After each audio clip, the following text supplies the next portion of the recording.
కోడి పందాలపై హైకోర్టు ఆదేశాలను పాటిస్తామని హోంమంత్రి నిమ్మకాయల చినరాజప్ప స్పష్టం చేశారు.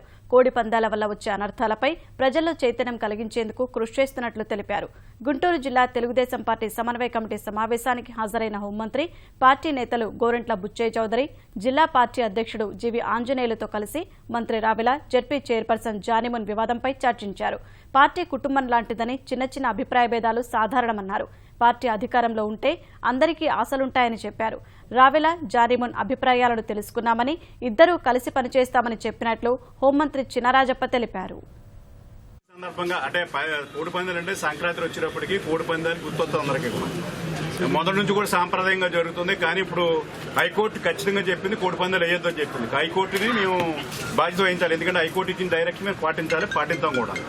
అదే అందరికీ ప్రజల చైతన్యం తీసుకొచ్చి కోర్టు ఇచ్చింది కనుక మీరందరూ చైతన్యం చెందండి, కోర్టున ఆదేశాలు ప్రభుత్వం పాటించాలి కనుక మీరందరూ కూడా దానికి కట్టుబడి ఉండాలని చెప్పి ప్రజలు కూడా కోరుతాం.